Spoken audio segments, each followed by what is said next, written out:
Okay folks, today I'm going to show you inside this vintage Borg-Warner SuperT10 4-speed transmission. This came out of an estate, so I don't know a whole lot about it. I don't see anything funky on the inside as far as broken or chipped teeth or anything like that. But it is pretty grungy inside. You'll see it just kind of has old oil in it and just, I don't know. You can see the gears. Let me see if I can find a rag here. I had one. If I could wipe off a couple teeth just to show you. There's like light pitting on the teeth, but nothing crazy. Let me wipe off a couple more. Anyhow, because of this, I decided not to do anything with this transmission. I figured I would sell it as needing rebuilt, although there's a decent chance you could just clean it out inside and run it.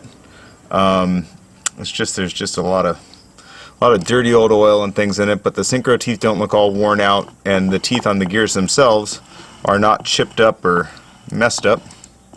So, but you can just see there's just old oil in there. The only flaw I saw on the outside of the transmission was underneath where the shifter bracket goes. Looks like there was a hole drilled there and filled in. I imagine someone over torqued or used too long of a bolt on like a Hurst shifter or something, and it just gouged into the deal, so they just drilled a hole and filled it in just to fix that issue. But anyway, it's a nice complete SuperT10 that does spin over nicely. Like I said, it's just it probably should be at the very least taken apart and cleaned up just as a standard service, just because it looks like it's been running old oil for a long time.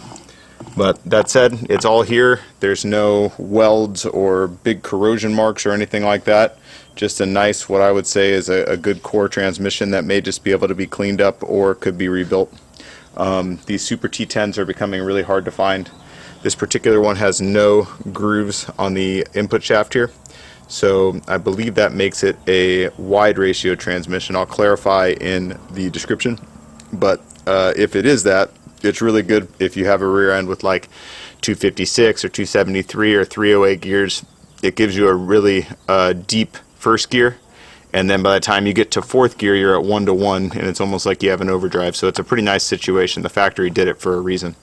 Anyway, don't miss it, guys.